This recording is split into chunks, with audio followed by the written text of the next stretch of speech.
Yo, what's up? This is Jay Dennis, and today I want to talk about the dangerous language of choice.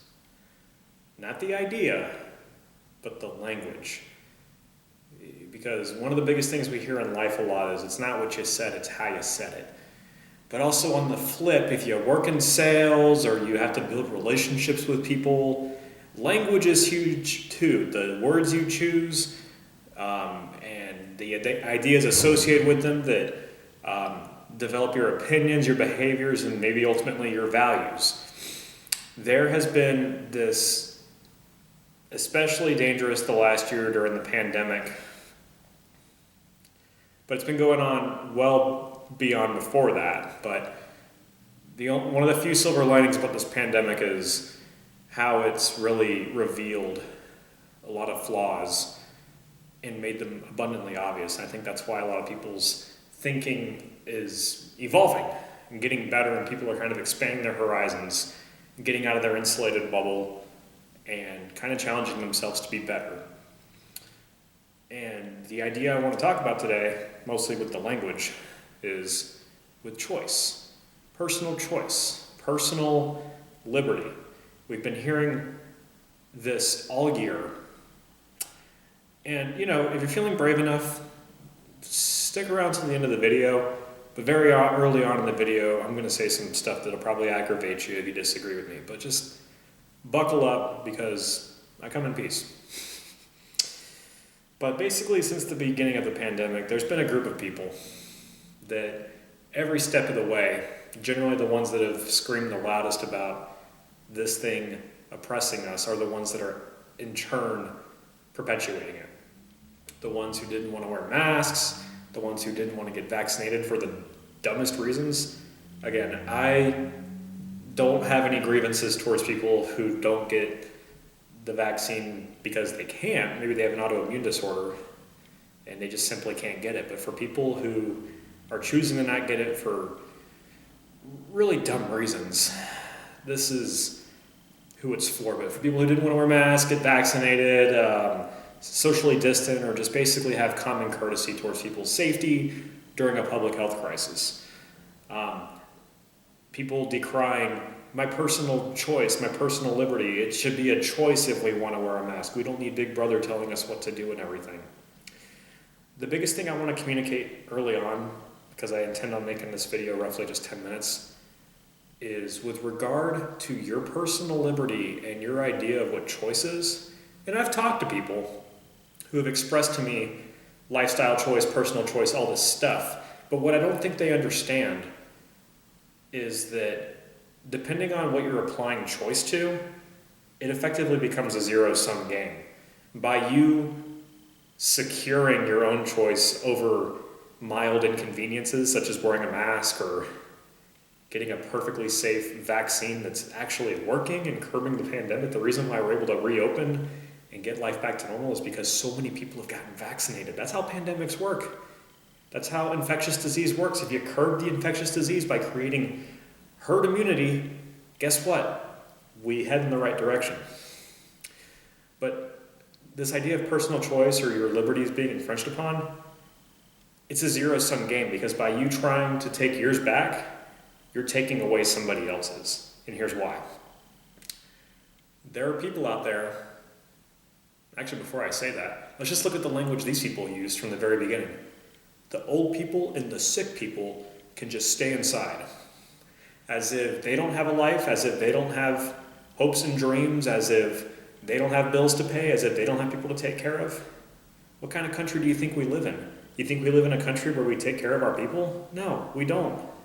We really don't. So this idea of choice for the sake of not being inconvenienced, and by inconvenienced, I just mean a minor blip in your day-to-day. Like, sorry, Frank, if you have to wear a mask that you can easily breathe through for the 5 minutes you're inside a Publix or whatever regional supermarket you go to, but that means that somebody else who has an autoimmune disorder or somebody older who has grandkids they care about can be safer, then you can take your personal liberty, personal choice, and GFYS. Because by you exercising what you consider to be personal choice or your lifestyle choice, you are effectively endangering somebody else who doesn't have a choice.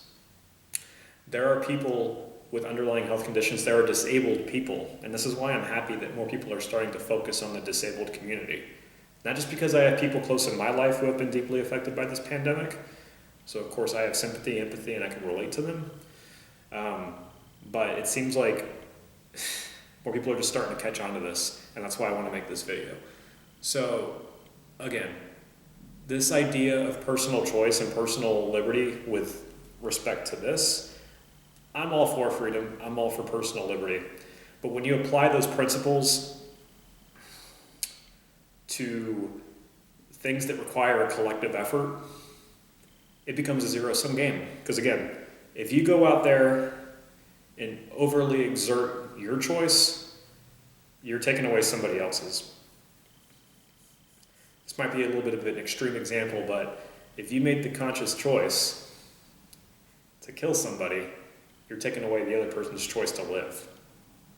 So that's kind of the extreme side of it, but on a much smaller, more health-based level, by you choosing to not get vaccinated because you saw some stupid conspiracy theory about autism or microchips or Benghazi or something, and you're going out there and potentially spreading it to somebody else who maybe got the vaccine, but their autoimmune disorder might render the vaccine a little bit less effective, you're taking away their safety, you're taking away their freedom. Your minor grievance doesn't hold a candle to what other populations in this country, and when I use the word population or groups, I'm talking about what they're going through. I'm not talking about any race, religion, sex, anything like that. I'm talking about a disabled community, a community of older individuals that are usually more susceptible to mortality or morbidity risks. So I believe that's what I ultimately wanted to communicate here. There may be some other ideas beyond that, but we have a tendency to be really shallow with our thinking and what we say.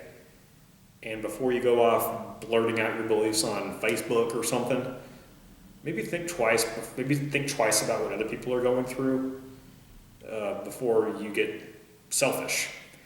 And I know people get irritated because I'm making you uncomfortable by calling you selfish, but you are being selfish. You're only thinking about you and your needs, but you're not thinking about other people. And again, by overly exercising your so-called right to choice, again, you are taking away somebody else's freedom.